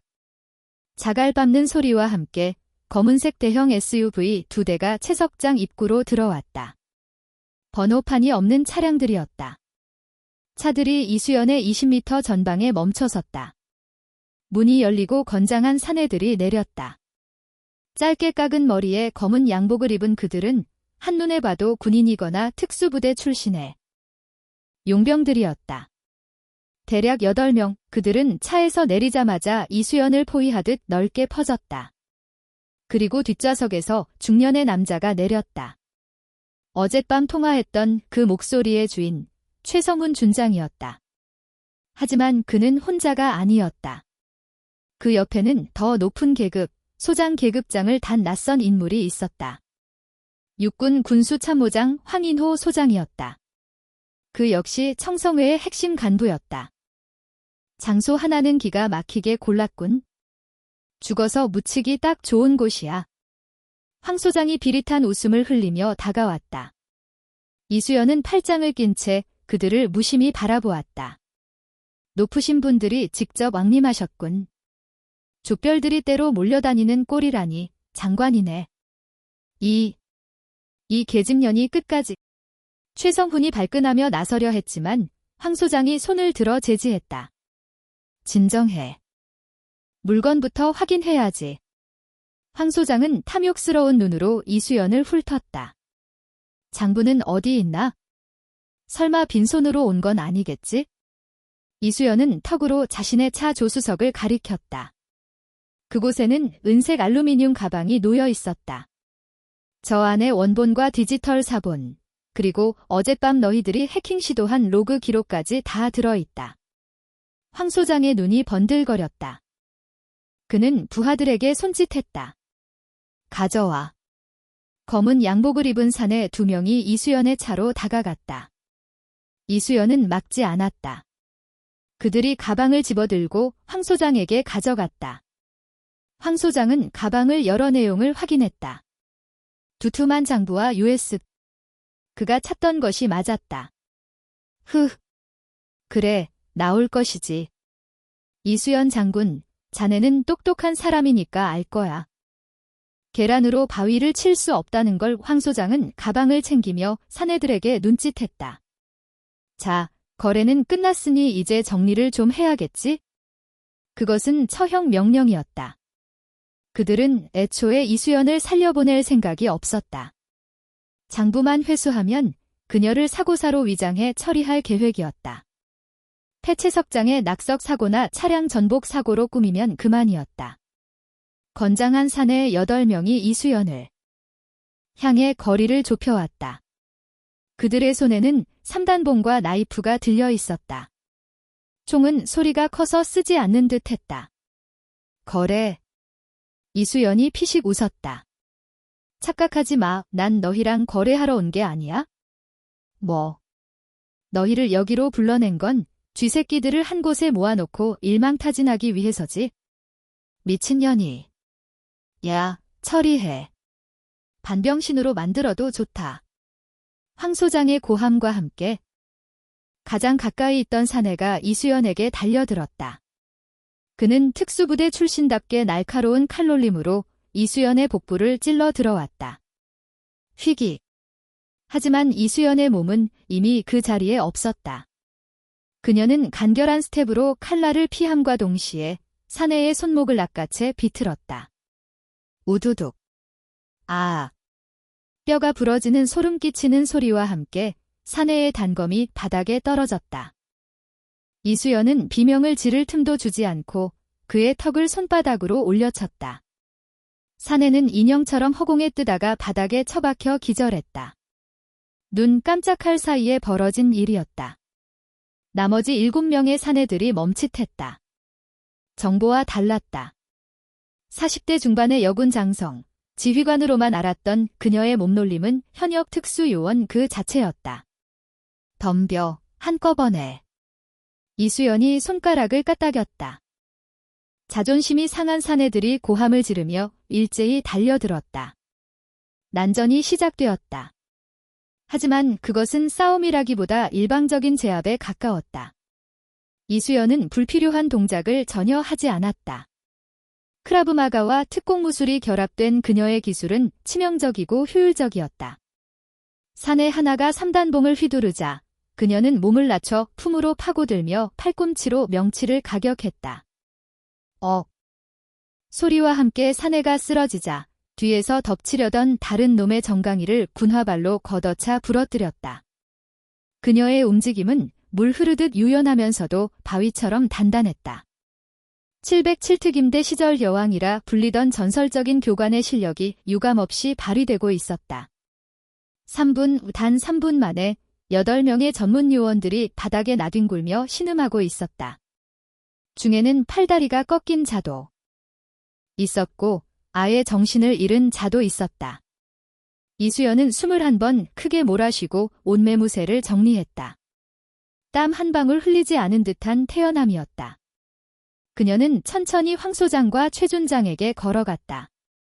두 장군은 공포에 질려 뒷걸음질 치고 있었다.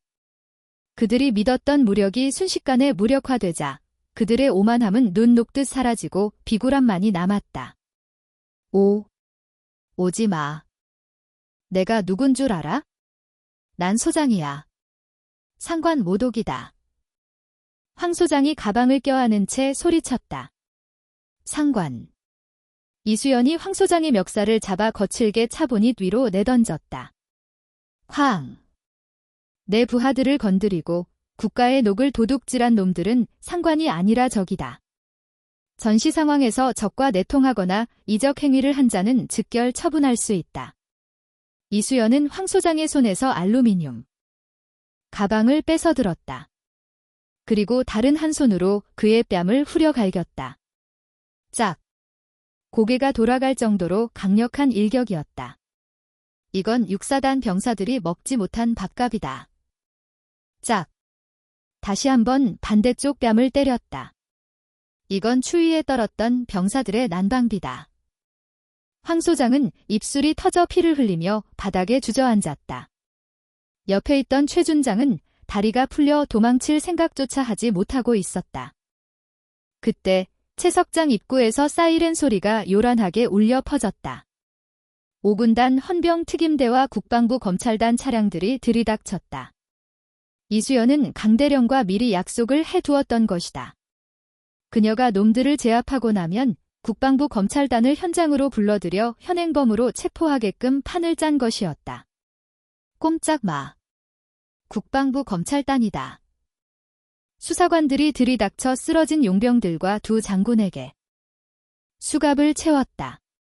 황 소장은 끌려가면서도 억울하다는 듯 소리쳤다.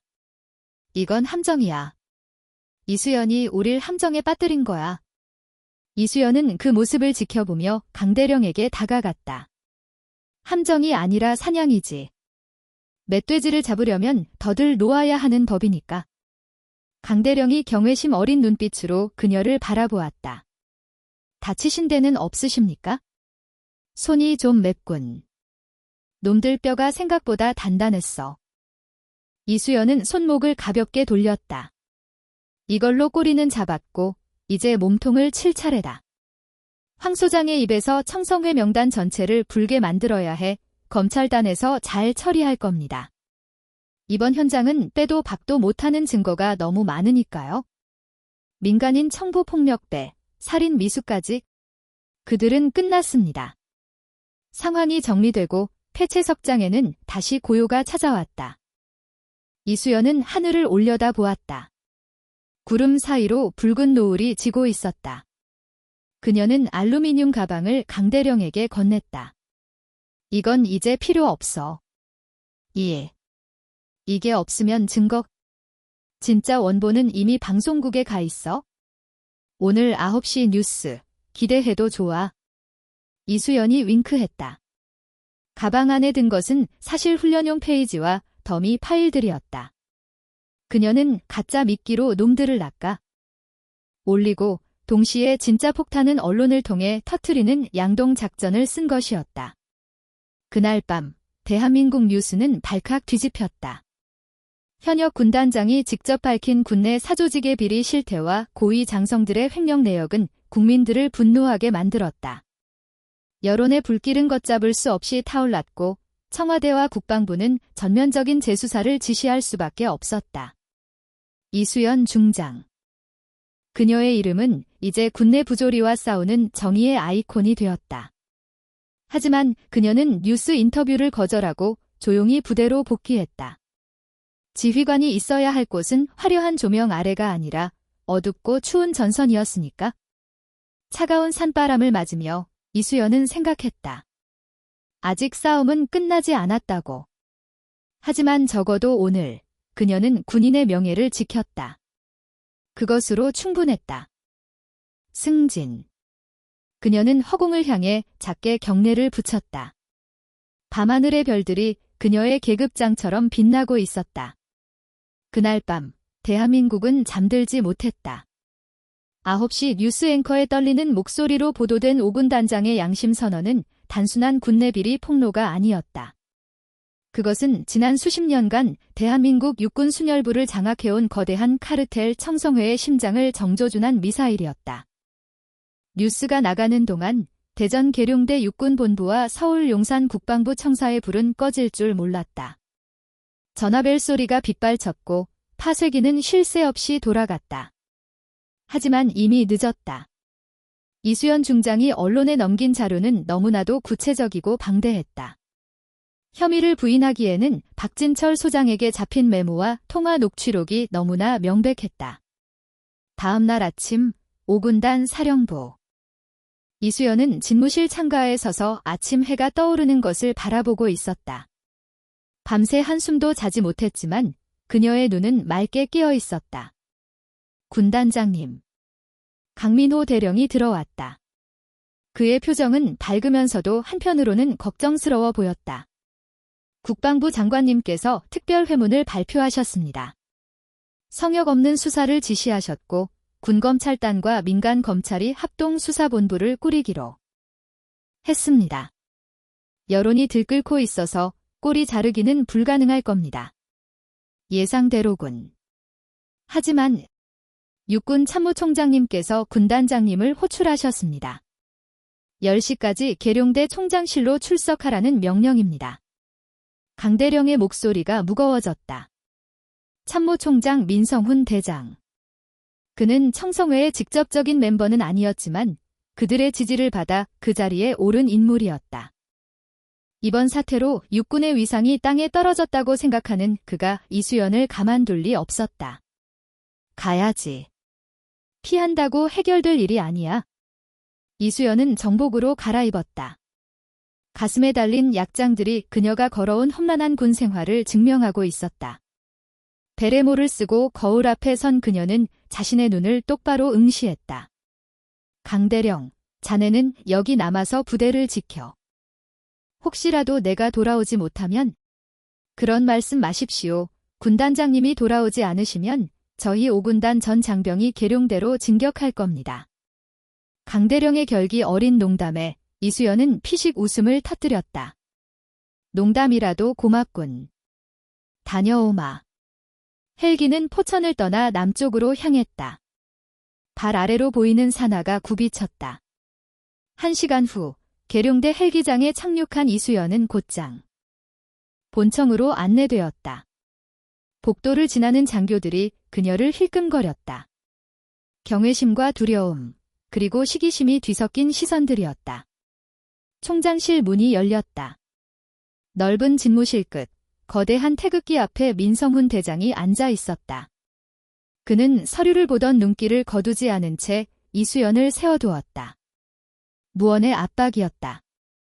10분이 지나서야 민 대장은 안경을 벗고 이수연을 노려보았다. 이수연 중장. 이 육군 참모총장님. 자네. 지금 무슨 짓을 저질렀는지 알고 있나? 군의 치부를 전 국민 앞에 까발려서 얻은 게 뭔가? 정체. 명예. 아니면 대중의 인기?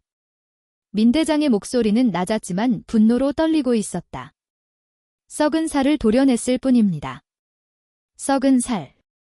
그 과정에서 군의 신뢰는 바닥으로 추락했어. 전방에서 고생하는 수십만 장병들의 사기는? 생각 안 하나? 자네의 그 영웅 심리 때문에 우리 육군은 범죄 집단 취급을 받고 있다고. 민 대장이 책상을 내리치며 고함을 질렀다. 총장님. 이수연은 눈 하나 깜짝하지 않고 대답했다.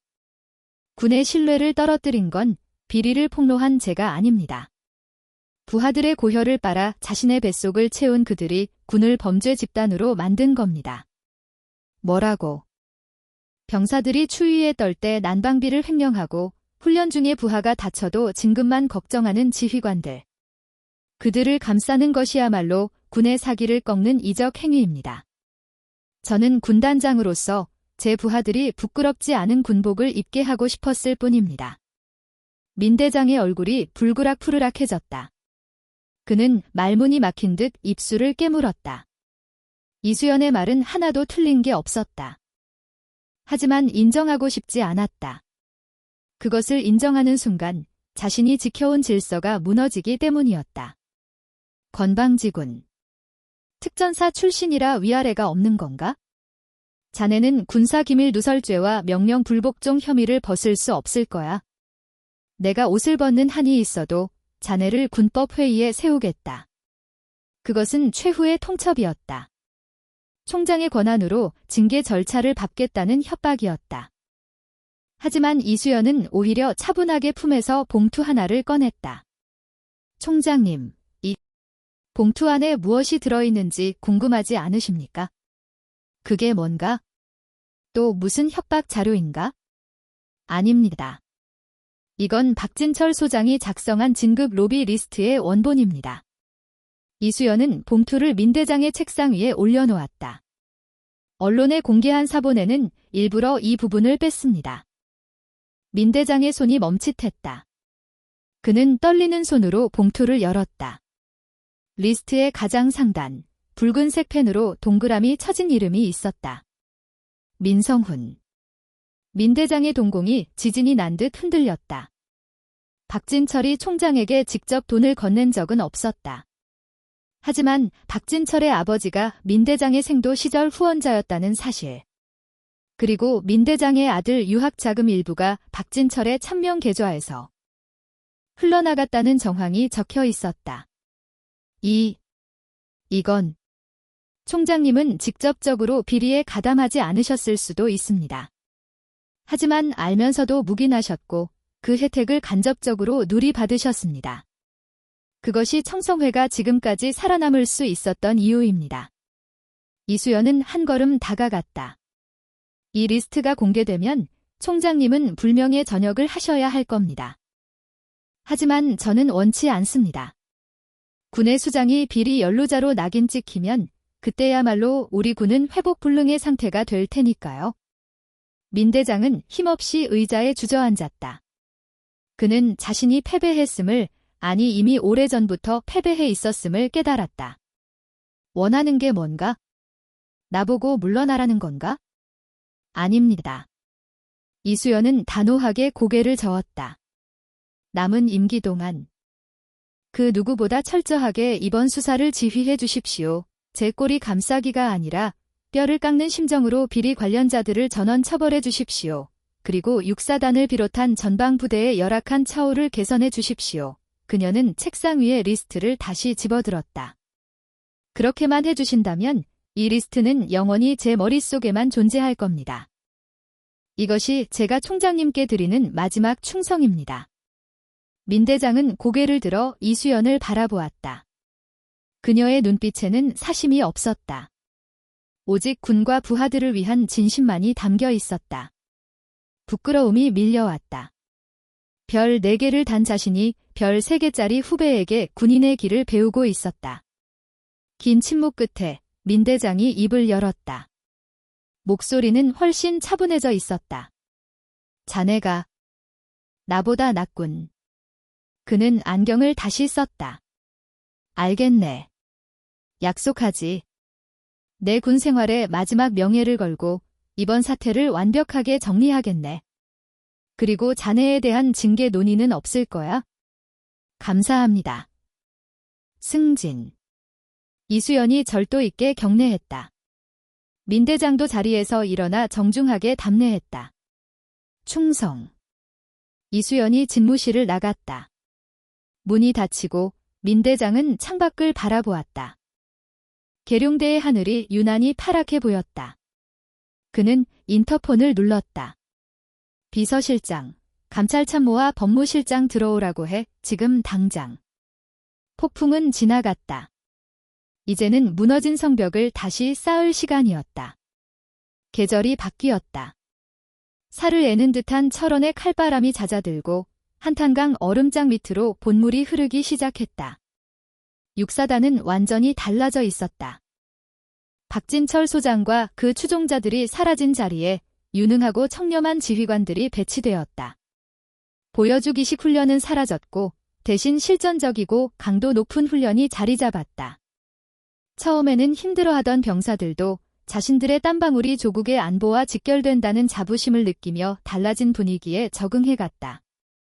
병영식당에는 맛있고 따뜻하고 영양가 높은 식사가 제공되었고 생활관에는 난방이 빵빵하게 돌아갔다. 병사들은 더 이상 춥고 배고픈 군대를 원망하지 않았다. 3월의 어느 맑은 날, 이수연 중장은 육사단 최전방 초소를 순시하고 있었다. 그녀는 수행원도 없이 단출하게 지프차 한 대만을 대동하고 가파른 산길을 올랐다. 초소에 도착하자 초소장이 급하게 뛰어나와 경례했다. 청성. 5군 단장님의 방문을 환영합니다. 편의서 경계 근무에 방해되지 않게 조용히 둘러보고 가겠다.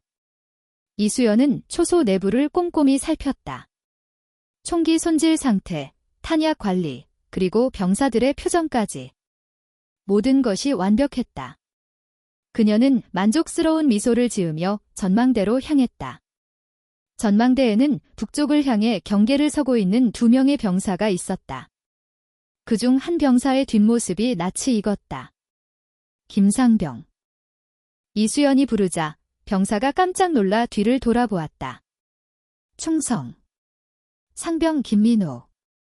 그는 이야기 도입부에서 박진철의 무리한 도하 작전 중 발목을 다쳤던 그 병사였다. 어느새 건강을 회복하고 능력 있는 상병이 되어 최전방을 지키고 있었다. 발목은 이제 괜찮나? 이수연이 따뜻한 눈길로 물었다. 예.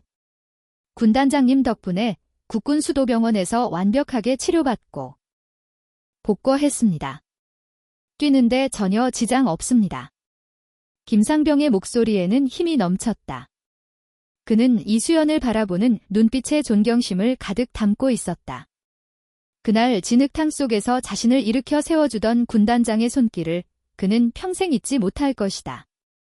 다행이군. 자네 같은 병사들이 있어서 내가 다리를 뻗고 잔다. 이수연은 김상병의 어깨를 두드려 주었다. 군단장님. 정말 감사합니다. 저희를 버리지 않아주셔서. 김상병이 울컥한 듯 목이 메어 말했다. 그 말은 단순히 치료를 해줘서 고맙다는 뜻이 아니었다. 졸렬한 지휘관으로부터 병사들을 지켜주고 군인으로서의 자존감을 되찾아준 것에 대한 감사였다.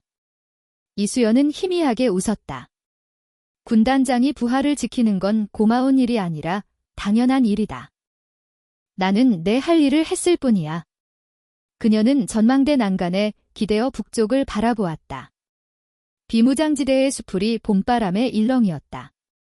저 평화로운 풍경 뒤에는 언제든 총구가 불을 뿜을 수 있는 긴장이 도사리고 있었다. 그렇기에 군인은 깨어 있어야 했다.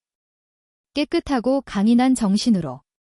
순시를 마치고 내려오는 길, 강대령이 운전대를 잡으며 물었다. 군단장님. 소식 들으셨습니까? 박진철 전 소장, 징역 7년이 확정되었답니다. 황인호 소장은 10년이고요. 청성회 관련 장성들 대부분이 불명예 전역 조치되었습니다. 제값을 치르는군. 이수연은 무심하게 대답했다. 그녀에게 그들의 소식은 더 이상 중요하지 않았다. 이미 지나간 과거의 찌꺼기일 뿐이었다. 그리고 청와대에서 군단장님을 국방비서관으로 검토 중이라는 소문이 있습니다. 정치권에서도 러브콜이 엄청나다고 하던데요. 다음 총선에 비례대표 한 번으로 영입하겠다는 말도 있고. 강대령이 조심스럽게 그녀의 의향을 떠보았다.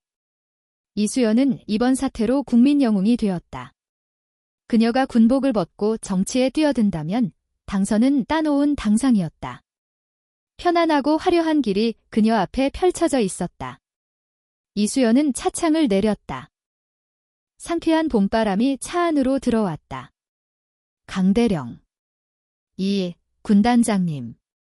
나는 정치 같은 건 모른다. 내 정치는 오직 하나야. 적이 도발하면 뼈도 못 추리게 박살내고 내 새끼들 배 골치 않고 등 따뜻하게 재우는 것. 그녀는 멀리 보이는 5군단 사령부의 깃발을 바라보았다. 나는 군인이다. 내 자리는 국회의사당의 가죽 의자가 아니라 흙먼지 날리는 이 전선이야. 전쟁이 끝나거나 내가 죽는 날까지 나는 여기서 내려가지 않는다. 강대령은 백미러로 이수연의 얼굴을 보았다. 반했다. 그 어떤 권력의 유혹도 그녀의 신념을 꺾을 수는 없었다. 그는 가슴이 벅차오름을 느꼈다. 이런 지휘관을 모실 수 있다는 것, 그것이 군인으로서 최고의 복이었다. 알겠습니다. 끝까지 모시겠습니다. 승진. 그래, 가자. 훈련장으로.